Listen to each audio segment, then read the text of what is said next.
ወወልድ ወመንፈስ ቅዱስ አሐዱ አምላክ አሜን። ስብሐት ለእግዚአብሔር ለዘአብጽሐነ እስከዛቲ ሰዓት።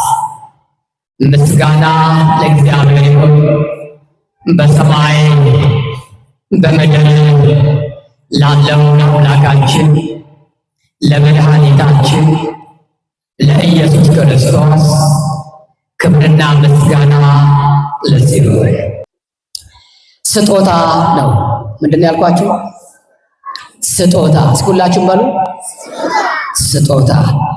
ደስ ይላል አይደለ? ስጦታ ስጦታ። ይህን ርዕስ ስያሜ የሰጠውበት ያለ ምክንያት አይደለም። በዚህ በጌታችን በመድኃኒታችን በኢየሱስ ክርስቶስ በዓለ ልደት ምክንያት በማድረግ ብዙ ሰዎች ስጦታ የሚሰጣጡበት፣ ስጦታ የሚለጋገሱበት ቀን ወራት ነው። ሰዎች ለሚወዱት ሰው ስጦታ የሚያበረክቱበት፣ እናት ለልጇ፣ ልጅ ለአባቱ፣ ጎረቤት ከጎረቤት፣ ወዳጅ ከወዳጅ፣ እጮኛ ከእጮኛ ስጦታ የሚለጋገስበት ወራት ነው። ይህ ነገር ግን ከየት መጣ ቢባል ከመጽሐፍ ቅዱስ ነው። ከመጽሐፍ ቅዱስ ስጦታ የሰጡ ሰዎች ስላሉ ይህንን ወራት ይህን ዓመት ታኅሳስ 29ን ምክንያት በማድረግ የጌታን መወለድ ምክንያት በማድረግ ብዙ ሰዎች ስጦታ ይሰጣጣል። ስጦታን ብቻ ሳይሆን በዚህ ወራት ሽማግሌዎች የሚላኩበት ናቸው። ልጃችሁን ለልጄ፣ ልጃችሁን ለልጄ የሚባሉበት፣ ሽማግሌዎች በሙሽሪት ቤት ሄደው ሽምግልና የሚቆሙበት፣ ጥያቄ የሚያቀርቡበት፣ ለጥሩ ጋብቻ አልያም ለመያዝያው ጋብቻ ጥንስስ የሚጠነሰስበት ወራት ወቅት ጊዜ ነው። ስለዚህ ርዕሳችን ስጦታ ነው። ነገር ግን ስጦታ ይሄን መነሻ የተደረጉት እነማን ናቸው ከተባሉ የጌታን መወለድ ምክንያት አድርገው ሰብአ ሰገሎች መንገድ አቋርጠው ድካሙን ተቋቁመው ለጌታችን ለመድኃኒታችን ለኢየሱስ ክርስቶስ በግርግብ ለተገኘው በእናቱ እቅፍ ያገኙት ወርቁን ለመንግስቱ የሰጡት ወርቁን፣ ዕጣኑን፣ ከርቤውን ስጦታ ያበረከቱት ያንን ምክንያት በማድረግ ዓለም ዛሬ ብዙ ስጦታ ይሰጣጣል። ስለዚህ ኢሳይያስ እንዲህ ይላል ምዕራፍ 9 ቁጥር 6 እንዲህ ይለናል፣ ወንድ ልጅም ተሰጥቶናል አለ። ምን ተሰጥቶናል? ምን ተሰጥቶናል? ወንድ ልጅ ተሰጥቶናል። የምን ስጦታ? የምናጌጥበት፣ የምንዋብበት፣ ሞታችን የሚሞትልን፣ ሕይወቱን የሚሰጠን፣ ክብራችን የሚመልስልን ወንድ ልጅ ተሰጥቶናል። ወንድ ልጅ ተሰጥቶናል። አለቅነትን በጫንቃው ላይ ይሆናል። ስሙ ድንቅ መካር፣ ኃያል አምላክ፣ የዘላለም አባ፣ የሰላም አለቃ ተብሎ ይጠራል። ለዓለም የተሰጣ ታላቅ ስጦታ፣ ለዓለም ለኢትዮጵያን ብቻ አይደለም፣ ለአፍሪካውያን ብቻ አይደለም፣ ወይም በስሙ ላመንነው ለእኛ ብቻ አይደለም። ወንድ ልጅ ተሰጥቶናል አለ። አለቅነት በጫንቃው ላይ ይሆናል። ስሙ ድንቅ መካር፣ ኃያል አምላክ፣ የዘላለም አባ፣ የሰላም አለቃ ተብሎ ይጠራል። ይህ ቃል ይህ የተወለደው በመልአኩ ብስራት የተገኘው ጌታችን ኢየሱስ ክርስቶስ ይህን ቃል እናየዋለን በዚህ በሉቃስ ወንጌል ምዕራፍ 1 ቁጥር 43 ላይ ያለ ኃይለ ቃል እናያለን። እንዲህ ይላል፣ የጌታዬ እናት ወደ እኔ ትመጣ። ይቅርታ ወደኋላ እመለሳለሁ።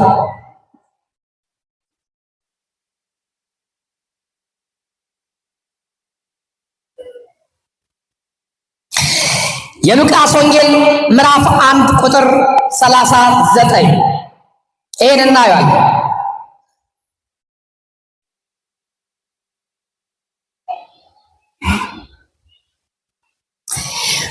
ማርያምም እነሆኝ የጌታ ባሪያ፣ ይሄን የጀመርኩት እባካችሁ በጣም ይቅርታ ይደረግልኝ። እሺ የሉቃስ ወንጌል ምዕራፍ 1 ቁጥር 26 መጽሐፍ ቅዱሳችን እንዲህ ይላል፣ መልአኩ ገብርኤል ናዝሬት ወደምትባል ወደ ገሊላ ከተማ ከዳዊት ወገን ለሆነችው ዮሴፍ ለሚባለው ሰው ወደ ታጨችው ወዴት ለዮሴፍ ምን ወዳለችው ጥሩት ወደ ታጨችው ወደ አንዲት ድንግል ከእግዚአብሔር ዘንድ ተላከ። የድንግሊቱም ስም ማርያም ነበረ። ስሟ ማን ነበረ? የድንግሊቷ ስም ማን ነበረ? ማርያም። ድንግል ሆይ ሰላም ላንቺ ይሁን እያልን የምንጸልየው ጸሎት እኛ ለልን በመጽሐፍ ሲያገኘነው ቃል ነው። ድንግልና የተናገረለት ወደ አንዲት ድንግል ወደ ሆነች ሴት መልአኩ መጣ። ከዳዊት ወገን ለሆነው ዮሴፍ ለሚባል ሰው ወደ ታጨችው ወደ ታጨች እቺ ቃለች። አሁን የጌታን መወለድ ምክንያት አድርገው ፓስተሮችና ነቢያት ነን የሚሉ የጌታን ልደት ነው ብለው በአዳራሻቸው ሌሊቱን የአዳር ፕሮግራም ሲያቀርቡ የአዳር ፕሮግራም ህዝቡን ሲያስተምሩ እጮኛ የምትለውን ወስደው ልክ እንደ ተራ እጮኛ ጋብቻ እንደሚተጫጭ አድርገው የዮሴፍ ሚስት ነች ያሉ ሲደሰኩሩ ነበር፣ ሲያስተምሩ ነበር በአዳራሻቸው። ለምን እጮኛ ብለዋል። እንደገና መጽሐፍ ቅዱስ በማቴዎስ ወንጌል እንደሚናገረው የበኩር ልጇን እስክትወልድ ድረስ ዮሴፍ አላወቃትም ነበር ይላል። የምን ልጇን እስክትወልድ? የበኩር ልጇን እስክትወልድ ድረስ ዮሴፍ አላወቃትም ነበር የሚለውን ቃል የበኩር ልጅ የተባለው መድኃኔዓለም ነው። እሱም ኢየሱስ ነው። ከዛ በኋላ ግን ወልዳለች፣ 7 ልጆች አሏት ብለው ያጉረመርማሉ። ለምን ከተባለ የበኩር ልጇ እስክትወልድ አላወቃትም። ከዛ በኋላ ግን አወቃት ይላል መጽሐፉ። ምን ይላል? አወቃት ስለሚል አገባት እንደማለት ነው። ከሷ ወለደ ይላል፣ መወለድ እንደማለት ነው ብለው የሚወናበድባቸው ሰዎች መጽሐፍ ቅዱሱ የሚለው ቃል እውነት ነው ይላል። እጮኛ ይላል፣ አዎ ይላል። የበኩር ልጇን እስክትወልድ ድረስ ዮሴፍ አላወቃትም ነበር ወይ ይላል ወይ? አዎ ይላል። አይካድም። የሚለውን መካድ አልችልም መጽሐፉ ነው። ነገር ግን አወቃት የሚለው እንደ ደካማ መናፍቃንና ነቢያትና ፓስተሮች እንደሚያሰሙት ትርጓሜ አይደለም። አዎ መጀመሪያ ዮሴፍ አላወቃትም ነበር። አዎ አላወቃትም፣ አያውቃትም። ለምን? ግራ ይጋባ ነበር። ከወለደች በኋላ ግን አወቃት ማለት ተጋባ፣ ተገናኘ ማለት አይደለም።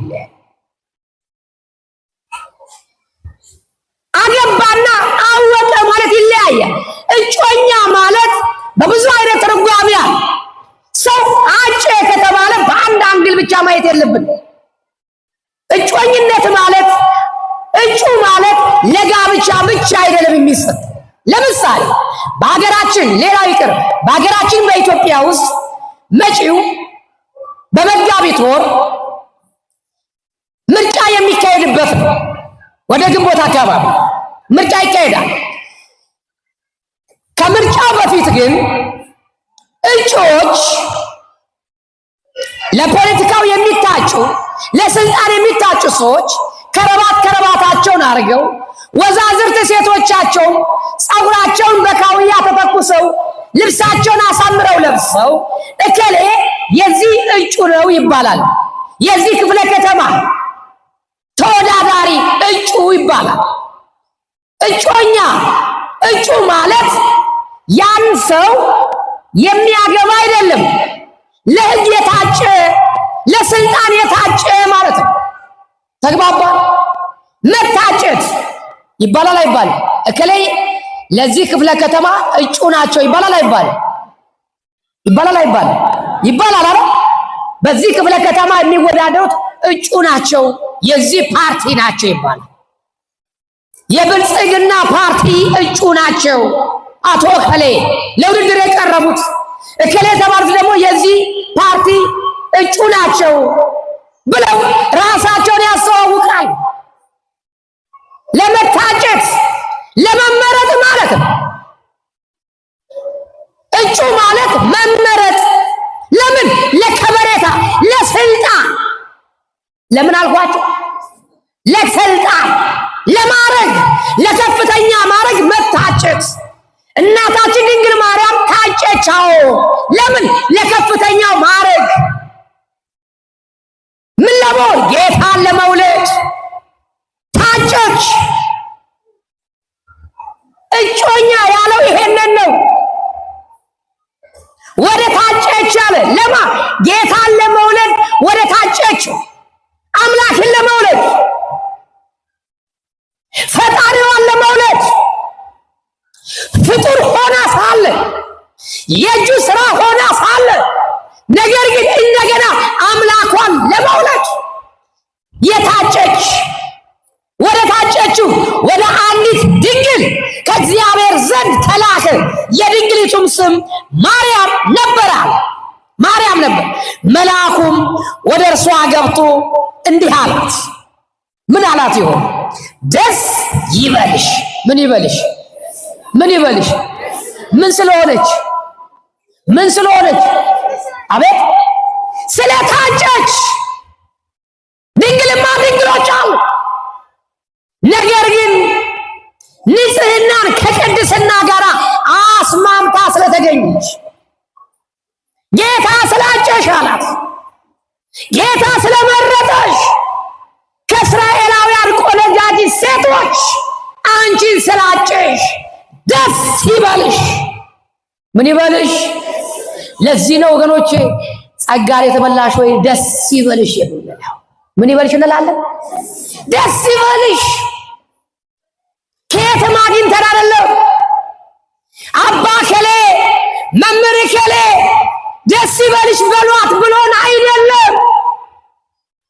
መጽሐፍ ቅዱስ ነው ያላት፣ መልአኩ ነው ያላት። ይህ መልአክ የማይጨበጥ የማይዳሰስ እሳታዊ መልአክ በእግዚአብሔር ፊት የመቆም ስልጣን ያለው ገናናው መልአክ ቅዱስ ገብርኤል ነው። ምን አለ? ደስ ይበልሽ ጸጋን የተሞላሽ ሆይ። ምን የተሞላሽ? ምን የተሞላሽ? ጸጋን የተሞላሽ፣ በረከትን የተሞላሽ፣ ቅድስናን የተሞላሽ፣ መንፈስ ቅዱስ የተሞላሽ ደስ ይበልሽ። ለዚህ እኮ ነው ጸጋን የተሞላሽ ሆይ ደስ ይበልሽ የምንለው። ማን አስተምሮን? ማን አስተምሮን? መልአኩ ቅዱስ ገብርኤል። በመልአኩ በቅዱስ ገብርኤል ሰላምታ እኮ ነው የምንለው። በማስብ ነው የምንለው። አቤት! በማስብ ነው የምንለው። በመልአኩ በቅዱስ ገብርኤል ሰላምታ እሱ ባስተማረን እሱ በተናገረው ቃል መሰረት ሳጥናኤል በተናገረው አይደለም፣ ዲያብሎስ በተናገረው አይደለም። ዲያብሎስማ የተናገረው ማደሪያውን መሳደብ ነው።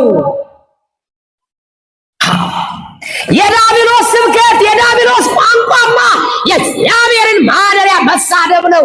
ለዚህ ነው ብዙ ሰዎች በአዳራሻቸው የሚሳደቡት። የዲያብሎስን ስድብ ይዘው ነው። ድንግል ማርያም ዮሴፍ አውቋታል፣ ተገናኝቷታል የሚሉት። እኛ ግን መልአኩ ባሰማረን ሰማያዊ መልአክ፣ እሳታዊ መልአክ፣ ብርሃናዊ መልአክ በመሰከረላት መሰረት በቅዱስ ገብርኤል ሰላምታ ነው የምንለው። በቅዱስ ገብርኤል ሰላምታ ሰላም እልሻለሁ። እያሰረ እየፈታ ክንፉን እያወዛወዘ ክንፉን እያማታ ድምፁ እስከ ሊባኖስ ተራራ ድረስ ይሰማ ነበር ይላል። እስከ ሊባኖስ ተራራ የክንፉ ማማታ ሲጮህ ክንፉ ሲያሸበሽር ልክ እርግብ ካጠገባችን ስትበር የክንፏ ምት ለእኛ እንደሚሰማን ሁሉ የመልአኩ ድምፅም ክንፉን ሲያሸበሽብላት እስከ ሊባኖስ ተራራ ይሰማ ነበር። እያሰረ እየፈታ ጸጋን የተበላሽ ወይ ደስ ይበልሽ ይላል። ያውም ባዶ እጁን እኮ ነው የመጣው። ሲመጣ አንድም በአንደበቱ መልካም የመሰራት፣ ሁለተኛ ደግሞ ሲመጣ ምን ይዞ አበባ ይዞላት እኮ ይመጣ። አበባ የፍቅር መግለጫ እኮ ነው። አበባ አበባ እኮ ለምንወደው ሰው እኮ ነው የምንሰጠው። ለምንወደው ሰው እኮ ነው ተቀብለን እጅ መንሻ የምንወስደው። አበባ የፍቅር መገለጫ ነው። መልአኩ አበባውን ይዞ መጣ። አንቺ አለ እንደዚህ አበባ በትንሹም በትልቁ የምትወደጅ ነሽ ሲላት እኮ በመላእክትም አለ በሰው ዘንድም ታላቅ ስጦታ ነሽ፣ በሰው ዘንድ በስጦታ የምትሰጭ ነሽ አለ። ስምሽ በትንሹም በትልቁም የሚሰጥ ስጦታ ነው። አበባ ለሚወደድ ሰው እንደሚሰጠን ሁሉ በጌታ መወለድ በአንቺ ከሚወለደው ከኢየሱስ ክርስቶስ የሚያምን ሰው ሁሉ በ80 በ40 ቀን በቤተ ክርስቲያን ውስጥ የምትሰጪ ስጦታ አንቺ ነሽ አላት። ስጦታ አበባ ከምንም በላይ ቀድሞ ከሽልማት በፊት መጀመሪያ የሚሰጠው አበባ ነው። ለዚህ ማስረጃ አትሌቶች ሩጠው አሸንፈው ሲገቡ መጀመሪያ የሚሰጠው የሚጠለቅላቸው እላያቸው ላይ ሜዳሊያ አይደለም፣ የሚሰጠው መጀመሪያ አበባ ነው። ድል አድርገው አሸንፈው ወደ ሀገራቸው ሲገቡ መጀመሪያ ተጽፎ ቼክ ወይም የመኪና ቁልፍ ለሚሰጠው መጀመሪያ አንገታቸው ለሚጠለቀው የአበባ ጉንጉን ነው። አያችሁት? ቅድሚያ የምትሰጪው አንቺ ነሽ። ቅድሚያ ከቅዱሳን በፊት ጌታን ያስገኘሽ አንቺ ነሽ። አንቺ ለሁሉም በረከት የምትሆኚ ለሁሉም ገጸ በረከት የምትሰጪ አንቺ ነሽ። የስጦታችን ምልክት ድንግል ማርያም። ስለዚህ መልአኩ ምን አለ?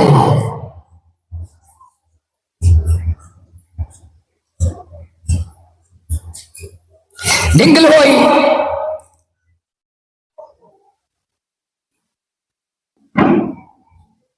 እሺ። መልአኩ ወደ እርሷ ገብቶ ደስ ይበልሽ ጸጋን የተመላሽ ሆይ ጌታ ከአንቺ ጋር ነውና አለ። ማ ከማንቺ ጋር ነው? ማን? ጌታ ነው ያለው። አያችሁታ? ጌታ ልጅ አይደለም ያለው። ልጅ አይደለም ያለው። ዮሴፍ ልጅ አይደለም ያለው። ጌታ ነው ያለው። ጌታ ከአንቺ ጋር ነው፣ አንቺ ከሴቶች መካከል የተባረክሽ ነሽ አለ። ከምን መካከል? ከምን መካከል? ከሴቶች መካከል። ከሴቶች መካከል አንቺ የተባረክሽ ነሽ። ምን ያልሽ ነሽ? የተባረክሽ። አዎ ጌታ የባረከሽ። ለዚህ እኮ ነው እመቤታችን አጥብቀን ስሟን የምንጠራት። የተባረከች ስለሆነች በመልአኩ የተመሰከረላት በአዲስ ኪዳን ወንጌል ስሟ የተጻፈላት በመልአኩ ከፍ ከፍ ያለች ከሴቶች መካከል የተባረክሽ ነሽ አላት። እርሷም ባየችው ጊዜ አለ ከንግግሩ በጣም ደነገጠችና ይህ እንዴት ያለ ሰላምታ ነው ብላ አሰበች። እንዴት ያለ ሰላምታ ነው? እንዴት ያለ ሰላምታ ነው?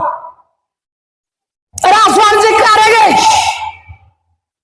ንጽሕናዋን ቅድስናን ታውቀዋለች። በኢሳይያስ የተነገረውን ቃል ታውቃለች፣ ታነባለች። ምን አለ በዛን ቀን ኖሬ እኔ ለዛች ጌታ ለምትወልደው ሴት አገልጋይ ባሪያ አሽከር በሆንኳት እያለች ራሷን ዝቅ ታደርግ ነበር።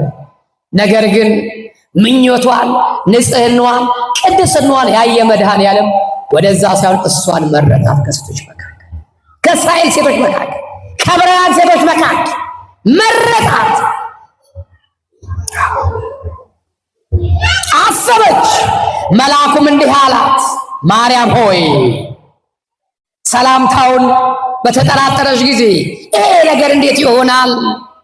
እንዴት ለኔ እንዴት ይሆናል ብላ ባሰበች ጊዜ፣ ባመነታች ጊዜ መልአኩ እንዲህ አላት፣ ማርያም ሆይ በእግዚአብሔር ፊት ጸጋን አግኝተሻልና አትፍሪ። ምን አግኝተሻልና? ምን አግኝተሻልና? ጸጋን አግኝተሻልና አትፍሪ። እህቴ ድንግል ማርያምን ለመጥራት አትፍሪ። ወንድሜ ድንግል ማርያምን ለመጥራት አትፍራ። ማርያምን ነው ብለህ አትፍራ፣ አትፍራ። ጸጋን አግኝተሻልና አትፍሪ። ጸጋን ያላትን እናት ነው፣ ጌታን የወለደችን እናት ነው። የተመረጠችውን ድንግል ማርያምን ነው የምንጠራ ወገኖች። ይህችን እናት ነው የምንማጸናት። መልአኩ ደጋግሞ ደጋግሞ ያመሰገናት፣ መልአኩ ደጋግሞ ደጋግሞ ያረጋጋት፣ መልአኩ ደጋግሞ ደጋግሞ የምስራች ቃል የተናገራትን ቃል ነው። ጸጋን የተመላሽ ሆይ ደስ ይበልሽ እኮ ነው ያላት ድንግል ማርያም። ጸጋን መሞላቷን ማነገረን? አቤት ቅዱስ ገብርኤል ነገረን። ማስረጃ ከተባለ የሉቃስ ወንጌል ምዕራፍ 1 ጀምረን መመልከት ነው። ከቁጥር 23 ጀምረን ጸጋን እንደተሞላች። እኔ የሚገርመኝ እናንተኔ እዛ ቤት ያሉት ወንድሞቻችን ኑ መንፈስ እንሙላችሁ ይላሉ። ምን እንሙላችሁ? መንፈስ እንሙላችሁ። ለምን ከተባለ መንፈስ የተሞላበት ሰው የእግዚአብሔር ሰው ነው። ጥሩ ነው። እኛ ስንጸልይ መንፈስ ይሞላባቸዋል። እኛ ስንጸልይ የእግዚአብሔር መንፈስ ያድርባቸዋል። ከዛስ የእግዚአብሔር ሰው ትሆኛለሽ፣ የእግዚአብሔር ሰው ትሆናለሽ። እግዚአብሔር ይቀርብሃል፣ እግዚአብሔር ይቀርብሻል ይላሉ። ጥሩ ነው። ታዲያ ጸጋን የተሞላ እግዚአብሔር የሚቀርበው ከሆነ ጻድቅ ከሆነ በመልአኩ በቅዱስ ገብርኤል እየተመሰከረላት ጸጋን የተመላሽ ወይ የተባለችው ያውም በቄሱ አይደለም፣ ያውም በጳጳስ አይደለም፣ ያውም በመምህራን አይደለም፣ በመልአኩ በቅዱስ ገብርኤል እየተመሰከረላት ድንግል ማርያምን ታዲያ ጸጋን የተሞላች እሷ ነችና ለምን እሷን አከብሯት እንዴ? እነሱ በአዳራሻቸው ኑ ጸጋን መንፈስ እንሙላቸው አሉ። ሰው ነቢያት ሐዋርያቶች መንፈስ ቅዱስን ሞሉ አይደለም የሚለው፣ ሞሉ አስተማሩ ነው የሚለው። ወንጌልን ሰበኩ ነው የሚለው። ጨለማውን በወንጌል አበሩ፣ መራራውን ቃል በወንጌል አጣፈጡ አሉ እንጂ በየአዳራሽ መንፈስ ቅዱስ ይሞሉ ነበረ የሚል አልተጻፈም። እነሱ ግን በአዳራሻቸው መንፈስ ቅዱስ እንሞላለን እያሉ ሰውን አንበርክከው እንጸልያለን ይላሉ። መንፈስ ቅዱስ እንደሚሞላው ወገኖች ጎሚሳ ሄደው ነው ሰው የሚሞላው። ሄዶ ቤቱን በባሊ ውሃ ይሞላል እንዴ? የሚጠጣውን ሃይላንድ እንኳን የጠጣውን ሃይላንድ ያጎደለ መሙላት የማይችል ፓስታ ማርያምን ነው ብላችሁ ያጎደለውን እየጠጣ ያጎደለውን ውሃ እንኳን መሙላት የማይችል ብቃት የሌለው ነብይ መንፈስ ቅዱስ እንሞላለን ይላል። መጀመሪያ ያጎደለውን ሃይላንድ ሲሙላ ብቃቱን ያሳይ ከመሙላቱ በፊት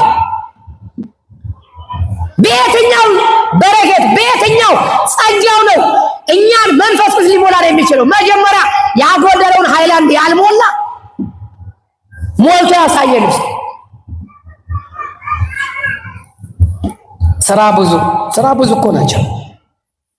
ስለዚህ እነሆ ትጸንሻለሽ፣ ጸጋን የተመላሽ ወይ በእግዚአብሔር ፊት ጸጋን አግኝተሻልና አትፍሪ አላት። እነሆ ትጸንሻለሽ፣ ወንድ ልጅም ትወልጃለሽ፣ ስሙንም ኢየሱስ ትይዋለሽ። ታዲያ ቤተ ክርስቲያን ድንግል ማርያምን ተቀብላ ኢየሱስን አልተቀበለችም ማለት እንዴት ይቻላል እንዴ? ሞኝነት ነው።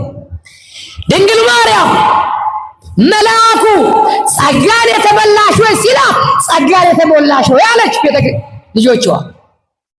ከሴቶች መካከል የተባረክሽ ነሽ አላት። እኛም ከሴቶች መካከል የተባረክሽ ነሽ አላት።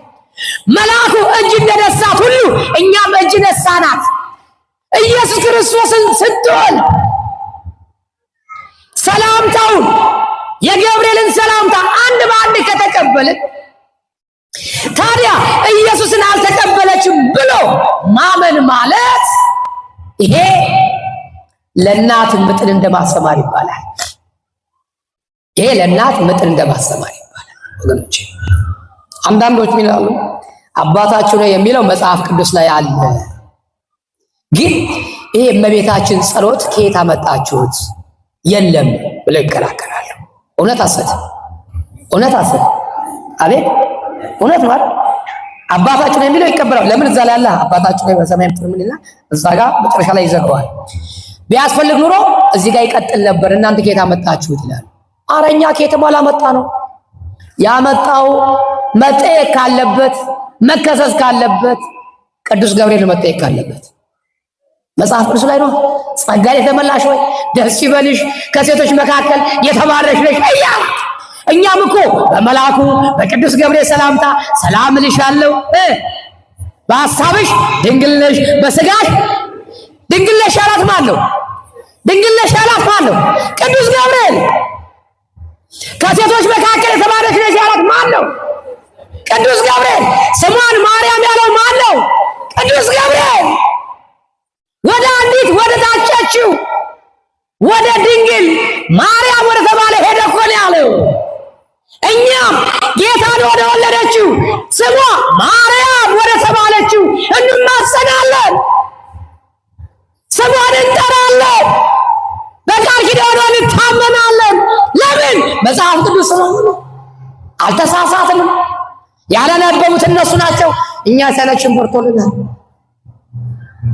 ስሙንም ኢየሱስ ትይዋለሽ፣ እርሱም ማለት ታላቅ ይሆናል፣ የልዑል ልጅ ይባላል። ጌታ አምላክም የአባቱ የዳዊት ዙፋን ይሰጠዋል፣ በያዕቆብ ቤትም ለዘላለም ይነግሣል፣ መንግሥቱም መጨረሻ የለውም።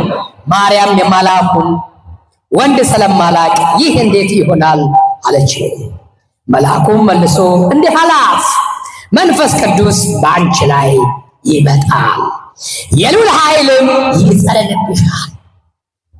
አያችሁ አሁን ምን ይመጣል አለ? መንፈስ ቅዱስ በአንቺ ላይ ይመጣል። አትጠራጠር፣ ይመጣል። የልዑል ኃይልም ይጸልልብሻል። ስለዚህ ደግሞ ከአንቺ የሚወለደው ቅዱስ ምንድነው? ቅዱስ የእግዚአብሔር ልጅ ይባላል አላት። የእግዚአብሔር ልጅ ይባላል። እነሆ ዘመድሽ ኤልሳቤጥ ዘመድሽ ኤልሳቤጥ እርሷም ደግሞ በእርጅናዋ ወንድ ልጅ ጸነሰች። በእርጅና ወራት ለእግዚአብሔር የሚሳነው የለም አላት። አንቺ ያለ ወንድ ትያለሽ፣ ነገር ግን ወንድ እንኳን ዘካርያስን ያገባች ኤልሳቤጥ የወጣትነት ዕድሜዋ ያለቀባት ያረጀችው ኤልሳቤጥ አሮጊቷ ኤልሳቤጥ የሰውነቷ ሙቀት ከተለያት በኋላ ወጉ ከራቃት በኋላ እነሆ ጸንሳለች። ምልክት ይሁንሽ፣ ለእግዚአብሔር የሚሳነው ነገር የለም ማለት ጸንሳለች።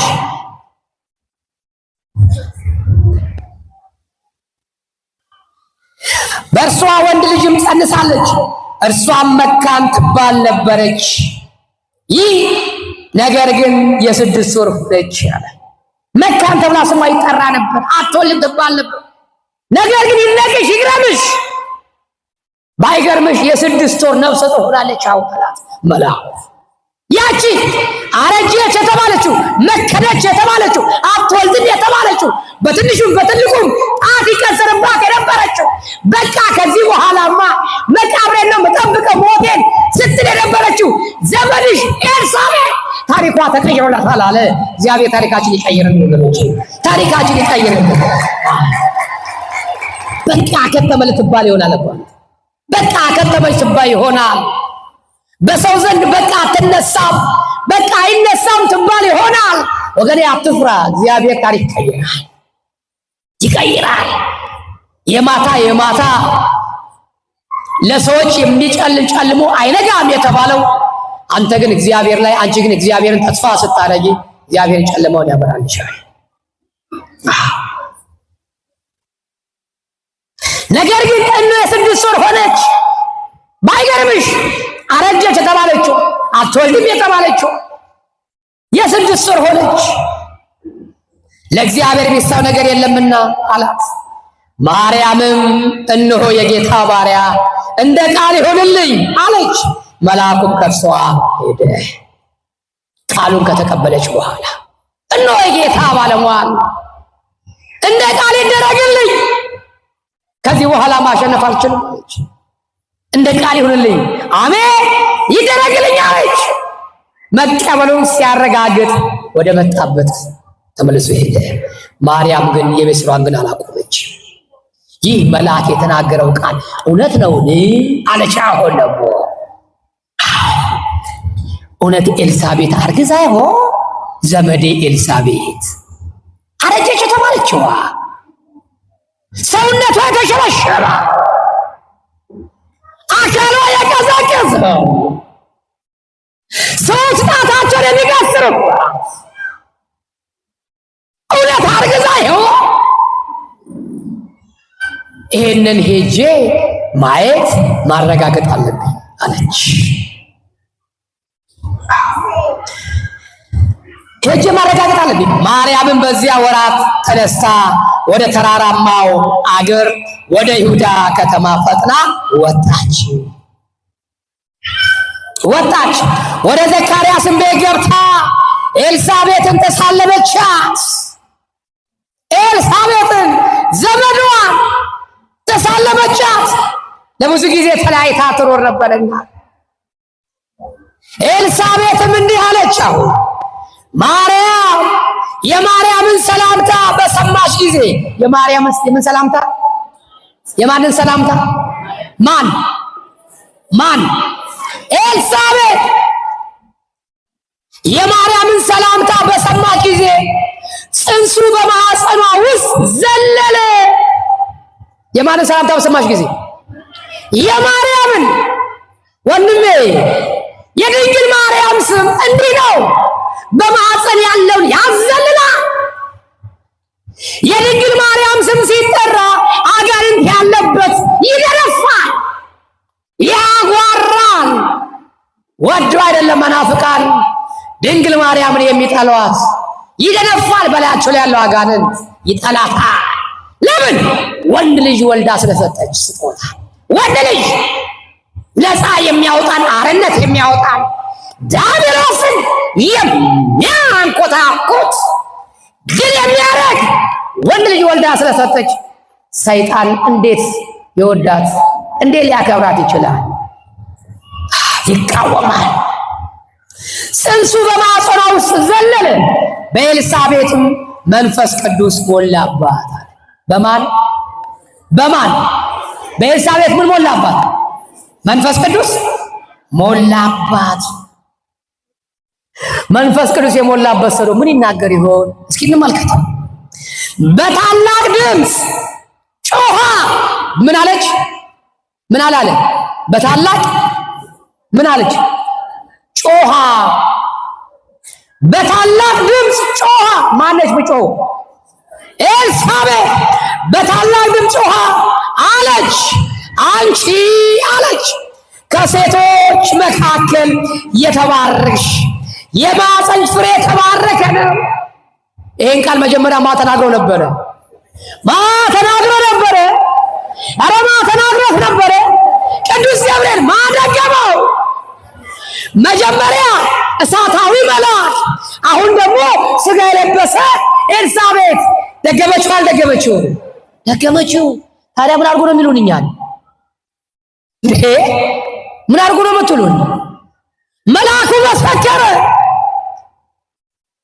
ቀጥሎ ደግሞ ሥጋ ለባሿ ኤልሳቤጥ አሮጊቷ ያረጀቿ ኤልሳቤጥ መሰከረች፣ አንቺ ከሴቶች መካከል የተባረክሽ ነሽ፣ የማኅፀንሽ ፍሬ የተባረከ ነው። የጌታዬ እናት ወደ እኔ ትመጣ ዘንድ እንዴት ይሆነኛል? እነሆ የሰላምታሽን ድምፅ በጆሮዬ በመጣ ጊዜ ጽንሱ በደስታ ዘሏልና አለች። ምኑን በሰማሽ ጊዜ? የሰላምታሽ ድምፅ በጆሮዬ በሰማ ጊዜ በገባ ጊዜ ምን አለች? ጽንሱ በማኅፀኔ ዘለለ። ማነው እሱ? መጥምቀ መለኮት ቅዱስ ዮሐንስ። ወገኖች ዮሐንስ በእናቱ ማኅፀን የዘለለላትን ነው የሰገደላትን ነው። እኛ ምን ሰግደው? ለምን ትሰግዳለህ አለ። ሂዳ መጽሐፍ ቅዱስን ዝደልዘው ወይ ቅደደው። ይቀዳል አንድ የክላኛው ላይ እንዳትሞክረው እንዴ። ወደን ነው እንደምን ሰግደው? መስገድ አይደለም። ጽንስ የዘለለላት ማነች እሷ? አረ ማነች? ክብር ምስጋና ይግባው መድኃኔዓለም። ክብር ምስጋና ይግባው። መስገድ አይደለም። መስገድ ቀላል ነው። መስገድ ቀላል። ጽንስ የዘለለላት ነው የምናመሰግናት። እር ድብን በል ኩርምት በል ወራዳ ምን ይዋጥ? ይሄ ቅናት ነው። ማርያምን መንገብገብ መንጨርጨር የቅናት እኮ አይነት አለው። ማርያምን በማይሆን ነገር ዝም ብሎ መንገብገብ። እድሜን አታሳጥር፣ ነሽን አታሳጥሪ እንዴ። ምቀኝነት ምን ያደርጋል? መስገድ እኮ አይደለም። ጽንስ ዘለለ። ይሄን እኛ አልተናገርነው፣ መጽሐፉን የተናገረው። ድምፅሽን እኮ ነው ያለው። ድምፅሽ ሰላምታሽን በሰማው ጊዜ በጆሮ በገባ ጊዜ በማኅፀኔ ያለው ጽንስ ዘለለ በደስታ። የዘለለው ምንድን ነው? የዘለለው በምንድን ነው? በሐዘን ነው እንዴ? በደስታ እኮ ነው የሚለው። እኛም ለእመቤታችን የምንሰግደው በደስታ ነው ወይስ በሐዘን? በግዴታ ነው ወይስ በደስታ? በደስታ። የጌታ እናት ስለሆነች ዮሐንስ ስለሰገደላት ስለዘለለ ስላመሰገናት ልናመልካት ግን አይደለም። እዚህ ጋር ልናመልካት አለምንሰግደው የደስታ ስግደት፣ የአክብሮት ስግደት እንሰግድላታለን።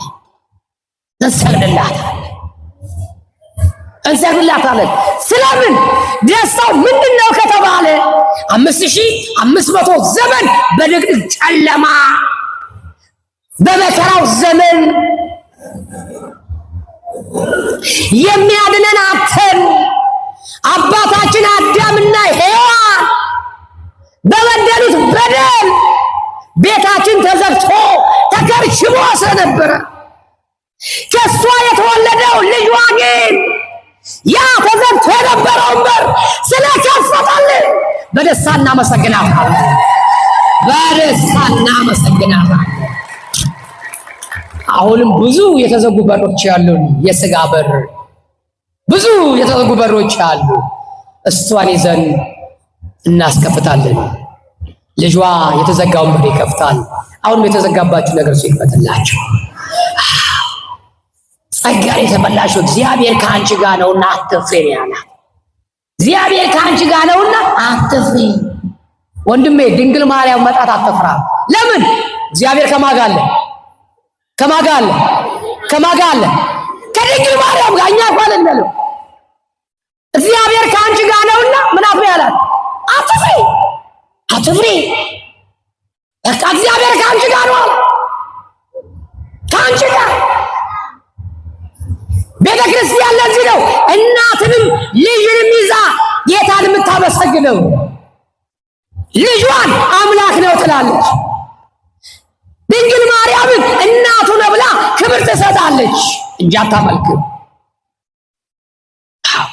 ስለዚህ እግዚአብሔር ከእሷ ጋር የሆነውን ኢየሱስ ክርስቶስን ነው የምናመሰግነው ወገኖች። ለዚህ ነው ኢሳይያስ ወንድ ልጅ ተሰጥቶናል፣ አለቅነት በጫንቃው ላይ ይሆናል አለ። አለቅነት ከእሷ የተወለደው ኢየሱስ ክርስቶስ ሲወለድ እንደ ማንኛውም ሰው ተወልዶ በዚህ ምድር ለመኖር አልነበረም የተወለደው። ኃላፊነት ለመውሰድ ኃላፊነት ከባድ ነው። አባወራነት ጭንቅ ነው ይላሉ አባቶች። ጭንቅ ነው። አንዳንድ ሰዎች ምን ችግር አለ ብንጋባ እንለዋለን። ምን ችግር አለ እንጋባ። መጋባት ቀላል ነው። መጋባት በጣም ቀላል ነው። ጨረቃ ቤት መስራትና መጋባት በጣም ቀላል ነው። እንደው ጨረቃ ቤት ይከብድ ይሆናል። በዚህ ዘመን መጋባት ቀላል ነው፣ ግን ከጋብቻ በኋላ ያለው ረጅም መንገድ አለ። ረጅም መንገድ እስከ ሕይወት ፍጻሜ ያለው መንገድ። በጋብቻ መካከል ብዙ የሚፈጠሩ ነፍሳቶች አሉ። እነዛን የመምራት ሕይወትን ማሸነፍ ከባድ ነገር አለ። አንዳንዴ ይገርመኛል። የኢትዮጵያ አሁን ሰለጠን መሰለኝ። ይሄ መሰልጠን ሳይሆን ሰይጣን መሆን ነው ይመስለኛል። በአውሮፓ የሌለው ሁሉ ኮረጀን በኢትዮጵያ ውስጥ እንደው ስርዓት አልበኝነት ቅጥ አልባ ሆኗል። ጋብቻችን ከባድ ነው። አባት እናት ዋጋ የከፈሉባትን ልጅ አሳድገዋት ለቁም ነገር አብቅተው ልጅን የሚያክል እንደ ተራ ሸቀጥ በየመንገድ ላይ ታገብኛለሽ ወይ ብሎ የሰው ልጅ አፈፍ አድርጎ መውሰድ ይሄ ወንጀል ነው። በአንዲት በ4 እና በ5 ግራም ወርቅ ዋጋ የተከፈለባትን ልጅ በዛ አታለው መውሰድ ይሄ ከባድ ወንጀል ነው። አሁን አሉ በሰው ልጅ ላይ ቁማር የሚቆምሩ፣ በሰው ሕይወት ላይ ቁማር የሚቆምሩ ሽማግሌዎች በዝተውብናል በኢትዮጵያ ውስጥ። በሰው ሕይወት ላይ ቁማር የሚቆምሩ ይሄ ድራፍት ቤት ያሉ ቦርጫሞች ታውቃላችሁ? ሽማግሌ እንደሚከራይ የሽማግሌ ክራይ እንዳለ ታውቃላችሁ? አንድ ወንድ ያችን ሴት ለማግባት ሲፈልግ ጥሩ ቦርጫም ሰው ይፈልጋል። በየድራፍት ቤት ሄዶ ይከራየዋል። ልብስ እኔ እከራይልሃለሁ ይላል። የሚለብሰውን ልብስ ከልብስ ቤት ይከራይለታል። ያንን ቦርጫም ሰውዬ ይሄን ያክል አበል አስብልሃለሁ ሽምግልና ሄድልኝ ይላል። ይመጣል። ስለዛ ልጅ እኮ ምን ይሁን ሕይወቱን ምን ይሁን የሚያውቀው ነገር የለም። የተነገረውንና አበሉን ብቻ እያሰበ እንደው ልጃችሁን ለልጃችን ለማለበር ይመጣ ይላል። ለሰማይ የከበረ ተራራ ሰው ይመጣል። በቃ እንደው የጨዋ ዘር ነው። በእውነት አንገትን የደፋ ነው። ስራ የሚወድ ነው። ቀና ብሎ የማይ ነው። ቀና ብሎ አይደለም ወንድሜ፣ ጎንበስ ብሎ የሚሄደው እኮ በድቢ ሊመታ እኮ ነው። ማርያምን እንኳን እሱ ጎንበስ ቀና ብሎ አይደለም ጎንበስ ብሎ ለፈጣሪ ያደረን እንኳን ይዞ በቡጥ የሚመታ ሰውዬ ቀና ብሎ ያይ ሰው አቤት አቤት ቀና ብሎ ያይ ቤቱ ቅጠረዋ እርግጠኛ ነኝ እንዲህ ሲመሰከርለት ራሱ ሙሽራው ቢሰማ አረ እኔ እንዲህ አይደለሁም ይላል። ማርያም እንደው አለመስማቱ ነው እንጂ አረ በጣም አበዛችሁት ምን ነው በኋላ ገበና ይወጣል ይላል። እንዴ እኮ ነው ስራ የማያው ስራ የሚወድ አውደልዳየ ስራ ይወዳል ያውደለደለ እንዴ ስራ የማይወድ በሷ ላብ የሚኖር በሷ ወዝ የሚኖር ስራ የሚወድ እንደው ፈጣሪውን የሚወድማ ካቲካ ለቤት ይገኝ ነበር። ፈጣሪውን ቢወድማ ድራፍት ጨላጩን ቦርጫሙን ተከራይቶ ሽምግልና ይልክ ነበር እንዴ? ፈጣሪ ቢወድ ነው። ፈጣሪውን ቢወድማ ሮብና አርብን ክት አድርጎ ይበላ ነበር። አስቸጋሪ እኮ ነው።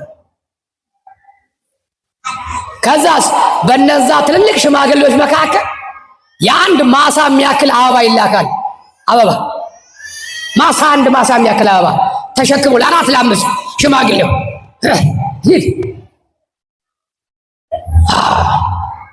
አስቸጋሪ እኮ ነው በእውነት። ይመጣል ለአባት ይሄን ሰጥቻለሁ ላይ ያመጣል። ወገኖቼ ጋብቻ ቁስ አይደለም፣ መስፈርቱ ቁስ አይደለም። የሚገርመኝ ቤተሰብ የወላጇ ቤተሰብ የሽማግሌዎችን ቦርጫ አይተው የሽማግሌዎችን ጸጉር መመለጥ አይተው የሽማግሌዎችን እጅ መንሻ አይተው ልጃቸውን አሳልፈው ለጥቅም አሳልፈው ሲሰጡ ይሄ ስጦታ ሳይሆን መሸጥ ነው። መሸጥ የወደፊት ህይወቷን። ለዚህ ነው ብዙ አይታችሁ ሆነ ታዋቂ ሰዎች ሽምግልና የተገኙበት ትዳር ፍጻሜው አያምርም። ይሄ ትላልቅ ሰው የተገኘበት ሽምግልና ፍጻሜው አያምርም። ወልይቷን ገሏት እያየናል። አንቆ ገሏት ወይ በሽጉጥ መቷት ወይ አሲር ደፍቶባት ወይ ደግሞ እርድ ብን ሲያረጋት ከፎቅ ላይ ራሷን ስትጥል ምናየው ይደፈኮራል። እንዲሰራል። እንደውም ብዙ የተወራለት ሙሽራ መጥፎ ነው። ጠርጥሩት። ይሄ ሙሽራ ከኋላ ሌላ ነገር አለው ማለት ነው። ይሄ ብዙ የተወራለት ሽፋን ለመስጠት ነው። ክፉ ነገር እንዳይወራ በፈልጎ። ለምን ብዙ ነገር ተወራ? ይሄ ሰውዬ መጠርጠር ያስፈልጋል። መጠርጠር ችግር እኮ ነው። ሰውየው የቤተ ክርስቲያን ነው፣ አለቃ ነገር ነው እና የድሮ ታቦት ያወጣና ይሸጣል። ሸጠው በደህና ገንዘብ እና ጎረቤት ደግሞ አሉት፣ ያለቃው ጎረቤት እና ምን ሽጦ መኪና እንደገዛ ያውቃሉ። ስለዚህ አንድ ቀን መኪናው ላይ ምን ብሏል? የሚረዳኝ የለምና ንብረቴን አንተ ጠብቅልኝ ይላል። በምን ገንዘብ በገዛው? አቤት በምን ገንዘብ? ታቦቱን ሽጦ በገዛው ገንዘብ ላይ ምን ብሏል? እግዚአብሔር ሆይ አንተ ጠብቅልኝ። ከዛ ሰውየው አዩና እንዴ አቶ ከሌ አሉት። አቤት ምን እያሳብክ ነው አሉ። አይ እንደው እግዚአብሔር ሆይ ንብረቴን ጠብቅልኝ እያልኩት ነው አሉ። ወዶ ነው እንዴ? በገዛ ብሩ እኮ ነው የገዛው። ስለዚህ እንዴት አይጠብቅ ነው የገዛ ንብረቱን አሉ እሳቸው። የገዛ ንብረቱን እንዴት አይጠብቅ እንዴ? ምን ማለት ፈልገው ነው አንቱ አላቸው። አይ ያልኩትን ብያለሁ ነው ዞር አሉ እሳቸው። ወዶ ነው የገዛ ንብረቱን ይጠብቃል። ለምን ታቦት ሽጠን የገዛውና ብርን ገንዘብነቱ ንብረትነቱ የማን ነው እያሉት ነው? የእግዚአብሔር ነው። ለአንተ ሳይሆን የራሱ ንብረት ስለሆነ ይጠብቀዋል ማለታቸው ነው። ይሄ ሰው ደግሞ አሁን አንድ ቀን ደግሞ መኪናው ጭቃ ውስጥ ሆኖ ይገፋል። ጎማ ይዞበት ይገፋል። ግፉልኝ እያለ ይገፋል። እኛ አባት ድንገት አሁንም አዩት። ሲያውጥ አሁንም መኪና እየገፋል። ምን እያረክ ነው? መኪናውን ጭቃ ይዞብኝ እየገፋው ነው። አይ መግፋት አለም ገና ትሸከማለህ ባናት ላይ አሉት። ስለዚህ ምልክቱ ምንድነው እያሉት ነው? ታቦቱን ሽጠሃል ማለታቸው ነው። አሁን አሉ መግፋት ብቻ አይደለም ገና በአናት እንደ ታቦት ትሸከመዋለህ። አንዳንዴ ይሄን ያመጣው ምንድነው?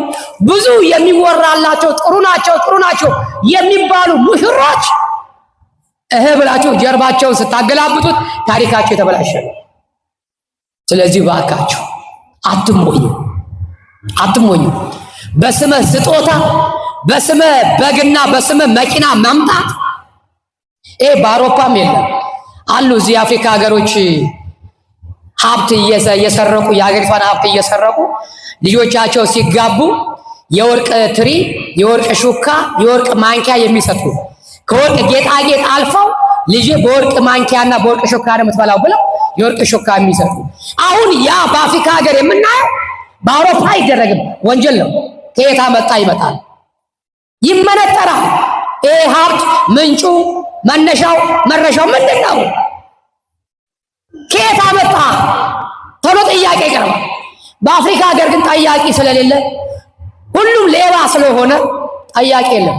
ጭራሽ አሁን በሀገራችን ደግሞ በሽምግልና ጊዜ አሁን በቅርብ ሰሞኑ የተደረገ ነው። ውድ የሆነ ለቤተሰብ መኪና ስጦታ። ሰውዬ ከየት አመጣው? መጀመሪያ ሀብቱ ከየት አመጣው? የ30 እና የ40 ሚሊዮን ብር መኪና ገዝቶ መስጠት ብሩ ምንጩ ከየት ነው? በዚህ የሚመጣ ትዳር ትክክለኛ ትዳር ነው ወይ? ጤነኛ ነው ወይ? ጤናማ ህይወት ይኖራሉ ወይ እነዚህ ሰዎች? በገንዘብ እኮ ነው ያመጣው ሻንቺ እያለ እኮ የሚረግጣት ለአባትሽ እኮ ለእናትሽ እኮ ያክል ብር መኪና ገዝቼ እኮ ነው እያለ የሚደቁሳት። እባካችሁ እህቶች በቁስ አትታለሉ። ድንግል ማርያም የሰጠችን እንዲህ በቁስ የሚያታልል አይደለም የሰጠችን። በቁስ ነፃ የሚያወጣ አይደለም፣ ህይወቱን የሚሰጥ ልጅ የሰጠችን። ህይወቱን የሚሰጥ ልጅ ወንድ ልጅ ተሰጥቶናልና አለቅነት በጫንቃው ላይ ይሆናል አለ። ምንድነው በጫንቃው ላይ? አለቅነት በጫንቃው ላይ ይሆናል። ስሙ አለ ድንቅ መካር፣ ኃያል አምላክ፣ የዘላለም አባ፣ የሰላም አለቃ ተብሎ ይጠራል። የዘላለም አባትና የሰላም አለቃ ድንግል ማርያም ወልዳ የሰጠች በመልአኩ ብስራት የተሰጠች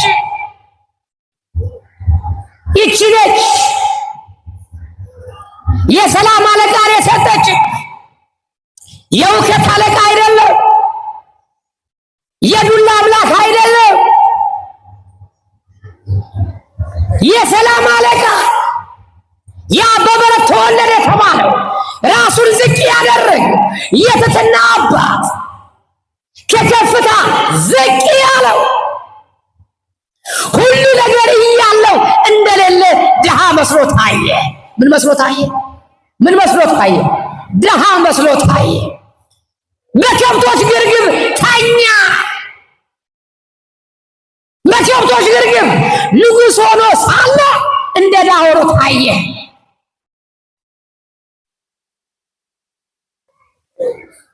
ሰዎች ሳያውቁት ከብቶች ግን አወቁት፣ እስትንፋሳቸውን ለገሱት። ወገኖች ይሄ የሰላም አለቃ የሆነው ነው መድኃኔዓለምን የምናከብረው። ወገኖች ዝም ብለን ገናን አበባና ፖስት ካርድ አሊያም ሌላ ስጦታ በመሰጣጠት የምናሳልፈው በዓል አይደለም። ድንግል ማርያም ጌታን ወልዳ የሰጠችበት ታላቅ ወራት ነው። ነፃ የወጣንበት ዘመን ነው። ይሄን ነው የምንዘክረው፣ ይሄን ነው የምናስበው። ነፃነታችን ጭላንጭል የታየበት ጭላንጭል ከልጅ ልጅ ተወልጄ አድንሃለሁ ያለውን በተግባር ላይ ያዋለበት ቀን ነው። ከዛ በኋላስ ከእሷ የተወለደው ኢየሱስ ክርስቶስ እኮ ነው። በዛ በዮርዳኖስ የተቀበለው የዕዳ ደብዳቤ ሊደመስስ በ30 ዓመቱ የሄደው እሱም ወደፊት እንማራለን። ዛሬ ግን የጌታን መወለድ የምንዘክርበት የምናስብበት ታላቅ ወር ነው። ርዕሳችን ስጦታ። ምንድነው ርዕሳችን? ስጦታ። ያቆምነው ኢሳይያስ ምዕራፍ 9 ቁጥር 6 ኢሳይያስ ምዕራፍ 9 ቁጥር 6 እግዚአብሔር ቢፈቅድ የምንቀጥልበት ርዕስ ቁጥራችን የሚቀጥለው የምንወያይበት አሁን ያቆምነው ኢሳይያስ ምዕራፍ 9 ቁጥር 6 ለሚቀጥለው ጊዜ የምንመለከተው የዮሐንስ ወንጌል ምዕራፍ 3 ቁጥር 16 እንመለከተዋለን። ዮሐንስ ምዕራፍ 3 ቁጥር 16 ይህን ቤታችሁ አንብባችሁት ነው። ከዛ ማብራሪያውን እንደዚህ ያብራራል። ቤታችሁ በደንብ አድርጋችሁ አንብቡት። እነዚህ ቀጥሎ ዮሐንስ ምዕራፍ 6 ቁጥር 35 ይህንንም አንብቡት ቤታችሁ። ዮሐንስ ምዕራፍ 6 ቁጥር 35 ይህንንም አንብባችሁ ትመጣላችሁ እግዚአብሔር ከፈቀደ። ስለዚህ የምንገናኘው መቼ ነው? የዛሬ 15 ቀን። እግዚአብሔር የዛ ሰው ይበለ፣ የዛ ሰው ይበለ። አሁንም አደራ እምላችሁ ምንድነው? መጪው ጥምቀት ነው። ያው ጥምቀት ማለት የአደባባይ ምንድነው? በዓል የአደባባይ ነው። የጓዳውን ጨርሰናል። የሚበላ የሚጠጣውንም ጨርሰናል። አሁን እንረድም እንደግስ የሚባል የሚደግስ የለም። ለምን? አጅሬ ገና ቅርጥፍ አድርጎ ኪሳችሁን ባዶ አስቀርቶታል አይደል? አሁን ወደ ጥር አጋማሽ ላይ ጥር 18 በኋላ የሰው ልጅ ብቻውን የሚያወራበት ሰዓት ነው። ሁሉ በየመንገድ ላይ እያለ የሚሄድበት ነው። በቃ ኪሱ ባዶ ጽድቅ ያለበት ሰዓት ነው። ገና ቀድሞ አጸዳ፣ ሁለተኛውን ደግሞ ጥምቀት የሚባለው ያጸዳለታል። በቃ ብቻውን ወሩን የሚቆጥርበት ነው። እንደ ነፍሰ ጡር ሴት ቀኗ እንደምትቆጥር አቤት አቤት ገና እኮ ነው ወሩ፣ የደሞዝ ቀን ምን ጉድ ነው እያለ የካቲትን እንዳለ ዋንጫ የሚናፍቅበት ቀን ነው። በቃ አለቀ። ችግር ነው። በመጠኑ መኖር መልካም ነው። ስለዚህ የአደባባይ በዓል ነው። በዚህ በዓል የሰው ልጅ ልብሱን ነጭ ለብሶ ኪሱ ደግሞ ነጭ የሚሆንበት ሰዓት ነው። ባዶ ባዶ ከባድ ነው። ስለዚህ በቻላችሁት አቅም ጥንቃቄ። የአደባባይ በዓል ነው። እንደው አደራችሁ ነጠላችንን ሽክ አድርገን አበሻ ልብሳችን ለብሰን ወንዱም ሴቱም ወንዱ ሲጋ መስቀሉን በአዲስ በዘመን ባመጣው ጥልፍ ተሽቆጥቆጣችሁ ማህተባችሁን አድርጋችሁ ማርያምን ደራፍት ቤት ከታያችሁ ይሄ ውርደት ነው። ማርያምን ድንግልን ይሄ ውርደት ነው። እንደው ልብሳችሁን እንኳን አውልቁት ብቻ አለመሄድ ካልተቻለ ደግሞ እንደው ልብስን ወለቅ አድርገው። ልብስሽን ወለቅ አድርገው። ማርያምን ነው የምለው። እንደው አማረብኝ ብለሽ ነጥላሽ ዛርገሽ አያሽ ጃምቦሽ ይዘሽ እየጨለጥሽ መጨረሻ ደግሞ እሱ እንዳይጨለጥሽ በኋላ ላይ እባክሽ እባካችሁ እባካችሁ በአግባቡ በመጠኑ እባካችሁ። ይሄ ማለት አለባበሳችን የምንሰብክበት ነው። አሕዛብ ወደኛ የሚመጡበት እንጂ አሕዛብ እኛን እያዩ አያችኋቸው፣ ይኸው አያቸው ሳክራ፣ ይኸው ሳክራ፣ አቤት አቤት እያሉ እዛ ጋር እያንዳንዱ እያነሱን ገበናችን የሚወጣበት ጊዜ ሞድ የለበትም። በቃ ጥንቁቅ ጥዮፍ ነው ያ። በቃ ሙሽራ በሰርጓ ጊዜ የምትበላውን የምትጠጣውን ትቆጠባለች። ቀረበልኝ ብላ ሰርጌ ነው ብሎ እያነሳ ዝም ብሎ አያግበሰብስም። መጠጡንም በልኩ። ለምን? አስሬ መውጣት መግባት ስለማይችለው ዋሽንት አለ።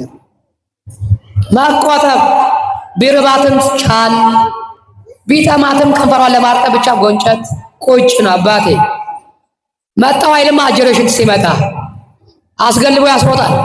ስለዚህ አርፋ ፕሮቶኮል እንዳይባል ቁጭ። በቃ ክርስትና እንዲህ ነው። አያችሁ፣ ለሰርጋችሁ ፕሮቶኮል እንዲህ ከተጨነቃችሁ ለሃይማኖታችሁ ደግሞ የበለጠ ተጨነቁ። በቃ ጥንቁቅ። መገለጽ ያለበት ክብራችን ነው። ውሏችን ቤተክርስቲያን በቃ ደስ ብሎን እየዘመርን ይህን ስላችሁ ሃይላንድ ውሃ አትጠጡ ምግብ አትብሉ እያልኩ አይደለም። ከመጠጥ ራሳችሁን ተቆጠቡ።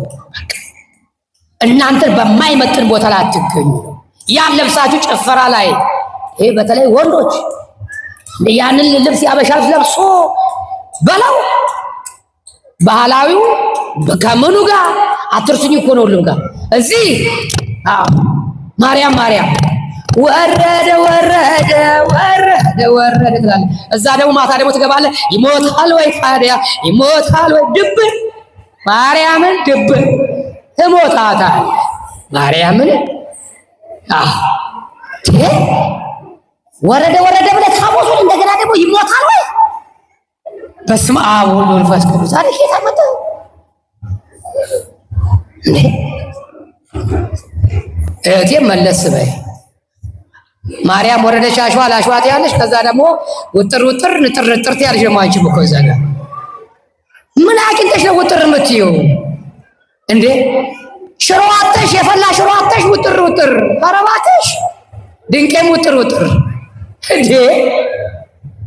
ውጥር ውጥር ውጥር ውጥር ውጥር። ታይ አትወጣጠሪ በልኮዬ። የሚያሰነፍስ ብዙ ወስፍ ያለ ጠንቀቅ በይ፣ ጠንቀቅ ነግሬያቸዋለሁ። ስለዚህ በጥንቃቄ እናክብር፣ ራሳችሁን ጠብቁ። ሕፃን ልጅ ይዛችሁ የምትሄዱ ጥሩ ነው። ልጆቻችን በዓሉ መሳተፍ አለባቸው። ምንም ቢሆን እጃችሁ ላይ መልቀቅ የለም። ሕፃን ልጅ ነው። በቃ ወላጆች ወንድ ሴት አይደለም። እህቶቻችሁ ይዛችሁ ከወጣችሁ፣ ወንድሞቻችሁ ይዛችሁ ከወጣችሁ ወንዶች በፍጹም ጥምቀት ልንጠመቅ ነው ልረጭ ነው ቆይ እስኪ በፍጹም ልጅ መልቀቅ የለም። መረጨት ካለበት ልጅም ይረጫል። የማይመች ከሆነ ይቅርብ በቃ። ልጆቻችሁን በአግባቡ ማርያምን ነው የምላችሁ። አብሬያቸው ካለው ጥሩ ከሌለውም የለውም። ግን ልጅ የጠፋ እንዲጣልኩኝ በማርያም እንዳልሰራ። ጠላቶች የዛን ያክል ይፈልጓቸዋል። አሰፍስፈው ልጆቻችሁን ይፈልጋል፣ ጠላት ይፈልጋል። እናንተን ለማሳዘን፣ እናንተን ለማስለቀስ። አደራችሁ ተመሳስሎ የሚገቡ ሰዎች ራሳችሁን ጠብቁ። ቦርሳችሁ፣ ሞባይላችሁ ጥንቃቄ፣ ጨዋነት በተሞላበት በዓላችሁ የምታከብሩት ጨዋነት በተሞላበት። በነገራችን ላይ የቃል ኪዳን ታቦቱ እዚህ የሚወጣው እኔም እገኛለሁ። ታቦቱ የሚወጣው ከ8 ሰዓት ጀምሮ ታቦቱ ይነሳል ከዚህ ቦታ ላይ። ከስንት ሰዓት ጀምሮ አልኳቸው? ከ8 ሰዓት ጀምሮ የቃል ኪዳን ታቦቱ ከዚህ የሚነሳበት ነው። ከ8 ሰዓት ጀምሮ ታቦቱ ይውጣ የሚል ከላይ መመሪያ ስለተሰጠ በጊዜ በዓሉ መጠናቀቅ ስላለበት ከሰላም አንጻር ተብሎ ስለዚህ ታቦቱ በጊዜ ይወጣል። አለባበሳችን የማይፈታተን አላስፈላጊ መልእክት ያላቸው ቲሸርቶች መልበስ አይቻልም። አደራችሁ።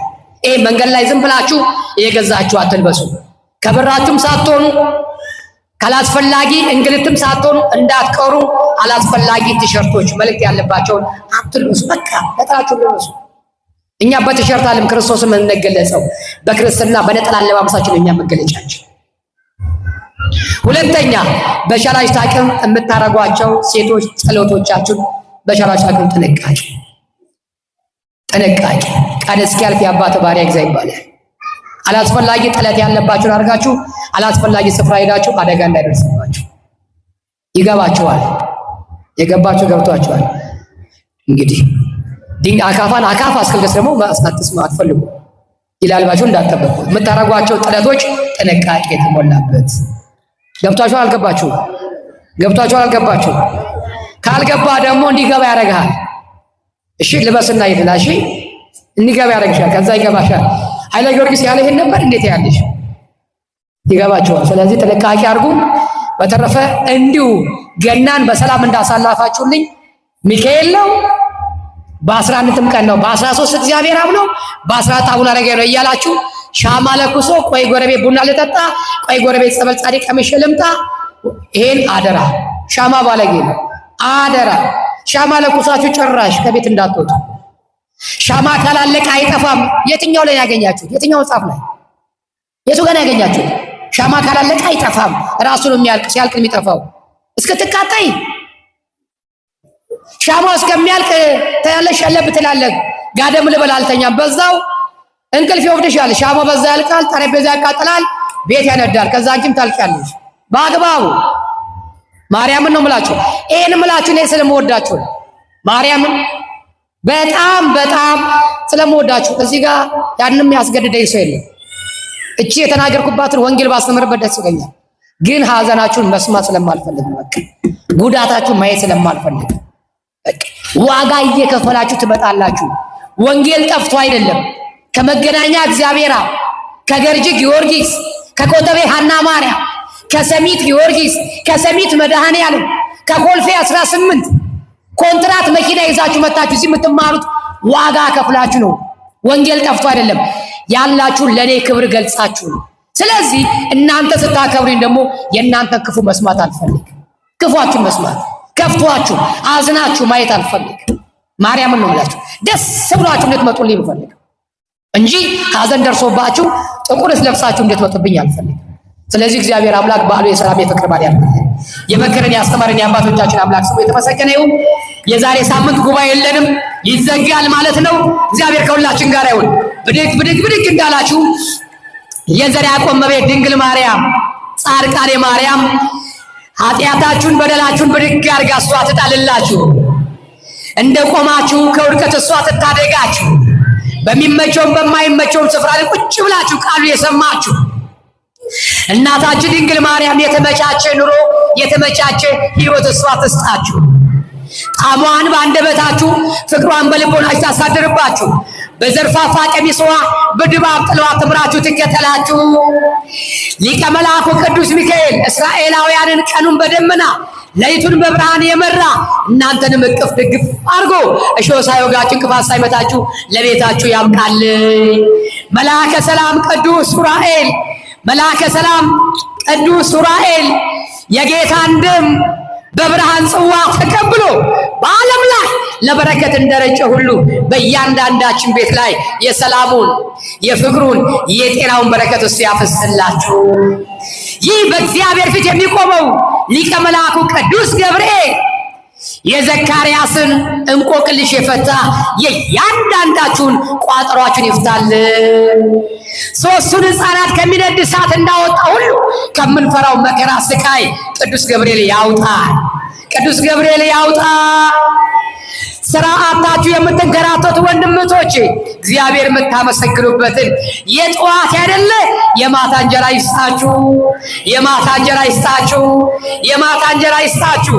በስራ ገበታ ላይ ያላችሁ እናትና አባቶቼ ነገ ባረር ይሆን ነገ ቀነስ ይሆን እያላችሁ ሐሳብ ውስጥ የገባችሁ እናታችን ድንግል ማርያም ዝቅታን ሳይሆን ከልጇ ማልዳ ከፍታን እንጂ ዝቅታን አታምጣባችሁ።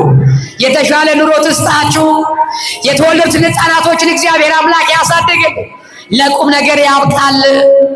የታመሙትን ወገኖቻችንን መጻጎን የፈወሰ እነሱን ይፈውስልን። የተወለዱትን ሕፃናቶችን ለቁም ነገር ያብቃልን። የሞቱትን ወገኖቻችን ነፍሳቸውን በአብርሃም በይስሐቅ በደጋግ ቅዱሳን ዘንድ ያሳርፍልን። በእስር ቤት የሚሰቃዩትን ወገኖቻችንን ቅዱስ ኤርምያስን፣ ጳውሎስን፣ ጴጥሮስን፣ ሲላስን በቅዱስ እስር ቤቱ ታስረው እያለ ከእስር ቤት ነፃ ያወጣ ወንድሞቻችንን ነፃ ያውጣል። በውጭ ሀገር በባዕድ ሀገር ያሉትን ወገኖቻችንን ከስደት ዓለም ያሳባቸውን አሳክቶላቸው ወደ ሀገራቸው ይመልስልን። ወደ ሀገራቸው ይመልስልን። ጫቱን ካፋችን ሲጋራውን ከእጃችሁ ይጣልላችሁ። በዓይናችሁ መልካሙን ነገር ያስመልክታችሁ። በአንደበታችሁ በጎ ነገር ያናግራችሁ። እጃችሁን የበረከት የፈውስ እጅ ያርግላችሁ። ልቦናችሁን በጎ ነገር ያሳስብላችሁ። እግራችሁ የተቀደሰ የተባረከው ታምራት ያርግላችሁ። አሟሟታችን ያሳምርልን። ወጥቶ ከመቅረት ያድነን። ጀማሪ ሳንሆን ፈጻሚዎች ያድርገን። የትንቢት መፈጸሚያ ከመሆን መድኃኔዓለም ይጠብቀን።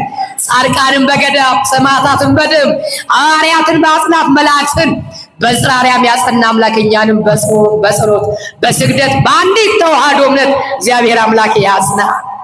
የሚመሩንን መንፈሳዊ አባቶቻችንን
Thank you.